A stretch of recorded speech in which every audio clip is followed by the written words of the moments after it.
I first met him at Mrs. Indira Gandhi's home, and I meet this young man who was just about my age, bright, good-looking, well-dressed, beaming with a lot of enthusiasm, and he took a lot of interest in what I had to say.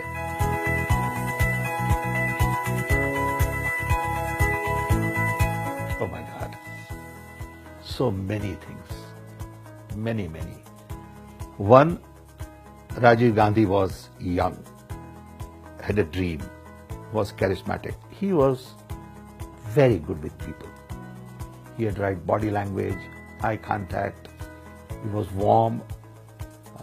In our relationship for almost a decade, I don't think there was any conflict at all. He believed in the inclusive, diverse India. He believed in opportunities for young. He believed in young talent. He believed in equality. He believed in lifting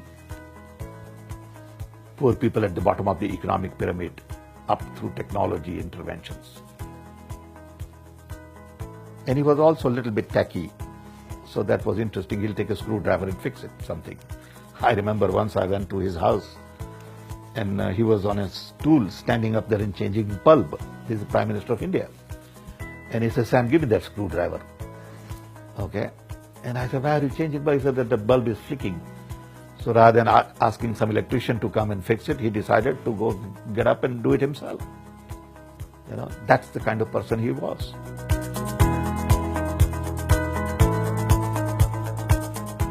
CDOT stands for Center for Development of Telematics, which is the science of telephone and IT. And our idea was to go beyond telephone and design telephone system based on microprocessors and new software.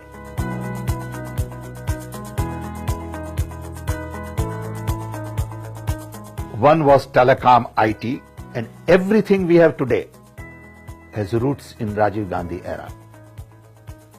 Two, technology missions. First on literacy, then we had literacy below 30%, now it is almost 80%. Immunization,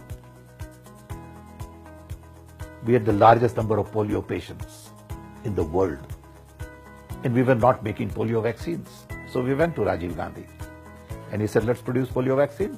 We eradicated polio. We used to import $1 billion worth of edible oil. So we had a mission on oil seeds.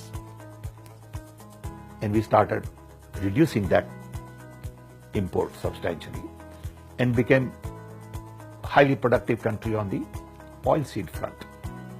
Drinking water, milk was another mission. We are the largest producer of milk today in the world.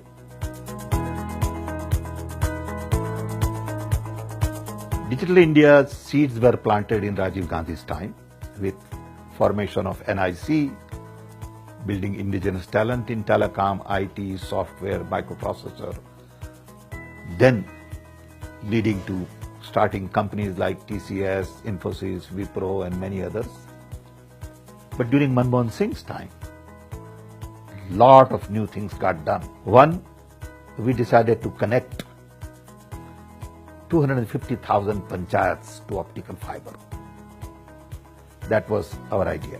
Then we decided simultaneously to build National Knowledge Network to connect 1100 nodes with optical fiber cable to connect all our universities, all our libraries, and all our R&D institutions. That network called National Knowledge Network today is the real foundation for Digital India. You had UID, that Nandan and his group started. And then we had program, for example, I was in charge of a program by government on mobile payment. And today you talk about the payment and all, nobody knows that we started that work.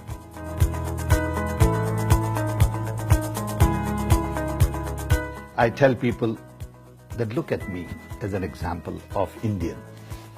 I come from a very poor family, born and raised in tribal little village in Orissa. My father had 4th grade education, and I could go get a master's in physics for no more than $10 total tuition. Which country will give you that? That's what Congress did. for me. Congress got us independence. So my father felt that he was now free to do whatever he wanted to do. He would have never thought of sending his children to colleges if it was under British Raj. That's what Congress did. Congress built all the institutions, IITs, IIMs, research laboratories, CSIR, space research, atomic energy, you name it. The biggest contribution is democracy. That is the beauty of India. You look at all of the things that we all benefit today. These things were planted during Congress time. Congress provided that vision, that opening, infrastructure, encouragement. You can't say that nothing got done because it's an insult, not only to one political party, but to the talent of this country. You have to take pride collectively in what got done. It was 10 o'clock at night or 10:30.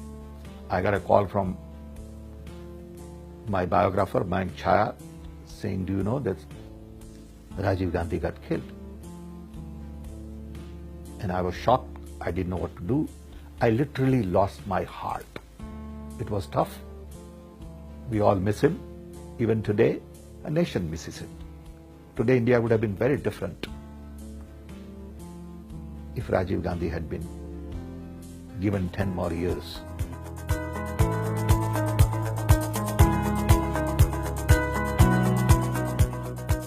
Oh, yeah. He would have been excited about the internet, web, AI, big data, analytics, artificial intelligence, open source software. He would have loved a lot of this stuff. I mean, he would have been thrilled with the smartphone.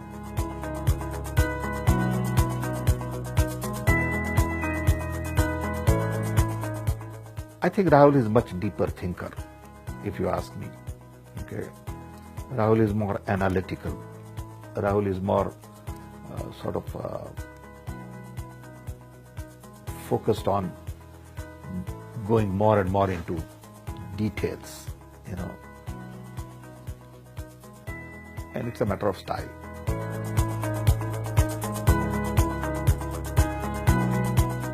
So I had little hardware that we wanted to show him, and I called him and I said, can we come to your office and show you something? He said, yeah. We set it up outside his office, security and all that stuff. And I took some of the young people with me, because they also need to see him, meet him, because then only I can charge them up. So he comes and shakes hands with everybody, and they're explaining this and that, and everybody's saying their own thing. Because everybody wants his attention and all that, so you let it happen. So one guy, a very interesting young guy, he says, I'm not washing my hand for 30 days. I said, why? He said, do you realize I shook hands with Prime Minister? He said, this hand I'm going to wrap it up in a glove for 30 days. I mean, that was romantic.